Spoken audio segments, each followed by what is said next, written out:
So you want to lose weight without feeling deprived. I get it. I've been there. And I have used this dirty keto meal plan in the past to help me cut down on carbs gradually and lose weight without relying on willpower or discipline. Stay tuned for the easiest and effective diet that you're gonna follow. Hi, I'm Dr. Sarah Zaldivar, and I lost and maintained 35 pounds despite struggling with my weight from a very young age. I've also quit my nutrition professor jobs at the University of Miami and Miami-Dade College and the American College of Sports Medicine so I could focus on reaching a wider audience online, and I have so far coached thousands of clients towards fitter and healthier lives. Here are the 7 days meal plan on a dirty keto diet that will allow you to adapt to a lower carbohydrate intake and also lose a lot of weight in the process. Day 1 breakfast, you can start the day with 3 eggs scrambled in a tablespoon of butter with a little bit of low-fat cheese on top, like mozzarella, shredded cheese, or if you want something that's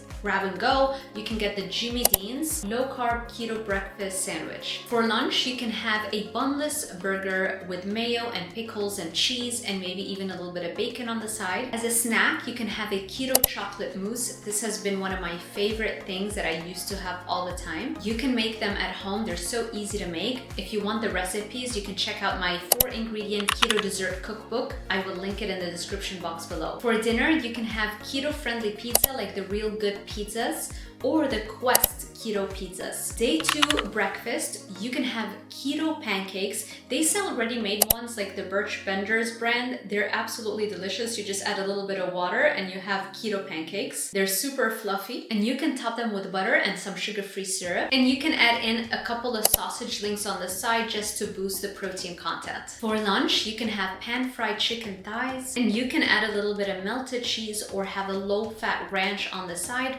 Or you can have the G Hughes sugar-free sauces like the honey mustard or the barbecue sauces.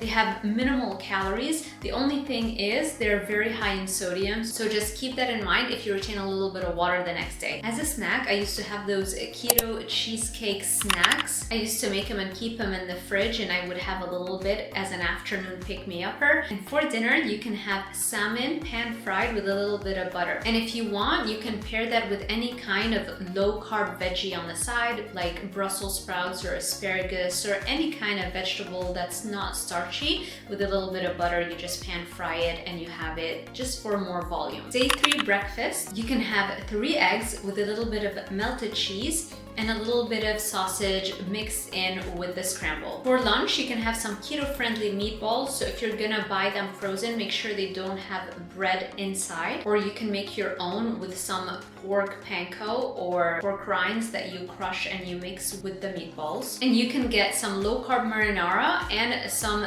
low-fat shredded cheese. You can pair that with a side of olives. For a snack, you can have these keto brownies. I found the single most delicious keto brownie recipe, and it's also included in the cookbook, so you can check that out. And for dinner, you can have some sauteed shrimp with garlic herb butter and a little bit of bacon on the side. Day 4 breakfast, you can have 2 to 3 sunny side up eggs with a side of avocado. For lunch, you can have a tuna salad. So you can do canned tuna, just make sure you get the one that's in water, not in oil. Mix it with some light mayo and top it with some shredded cheese. As a snack, you can go with jerky or some keto dessert little snack. And for dinner, you can have some chicken wings with some blue cheese dressing.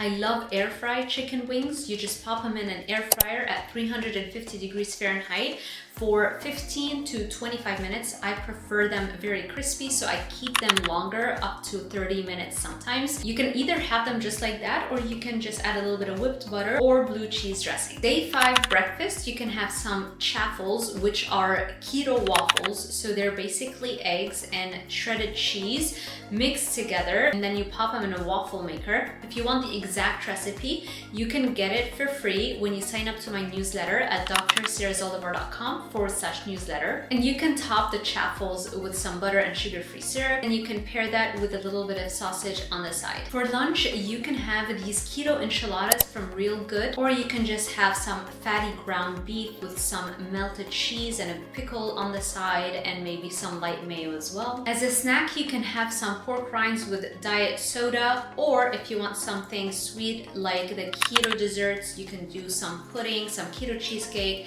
keto brownies, keto cookies. There's a long list of keto snacks that you can do. For dinner, you can have some pulled pork with a little bit of sauteed veggies that are non-starchy on the side. Again, like sauteed asparagus or sauteed Brussels sprouts or spinach and mushrooms, or anything that you enjoy as long as it's not high in carbs, so it's nothing that is made with potatoes or corn or too much peas. Day 6 breakfast, you can get keto muffins and you can pair that with a couple of scrambled eggs. For lunch, you can get keto-friendly chicken nuggets with a little bit of light ranch dressing and maybe some pickles if you like that as a side. As a snack, you can have keto mounds chocolate, just like the ones that I have in my cookbook. For dinner, you can have seared pork chops with some butter and a little bit of sauteed green beans on the side. Day 7, you can do either the keto pancakes that we mentioned, like the Birch Benders brand, or you can do scrambled eggs with a little bit of light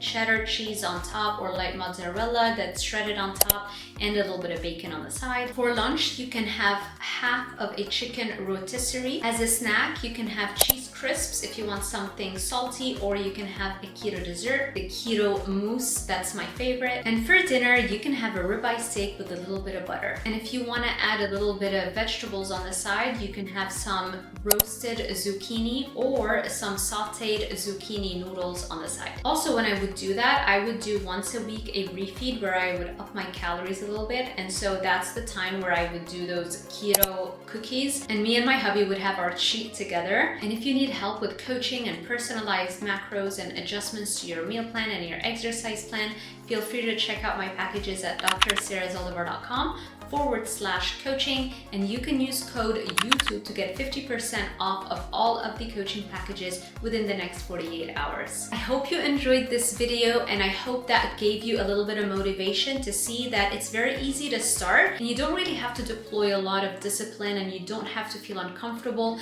and your body that way starts to learn how to burn fat as its main energy source, as opposed to running constantly on sugars and carbs and being totally dependent on carbohydrates. So if you enjoyed this type of content, let me know by giving this YouTube video a thumbs up, subscribe, and hit that little notification bell icon so YouTube alerts you every time I post a new video. Make sure you drop a comment. I read all my comments and I answer them all, and I hope to see you in the next one.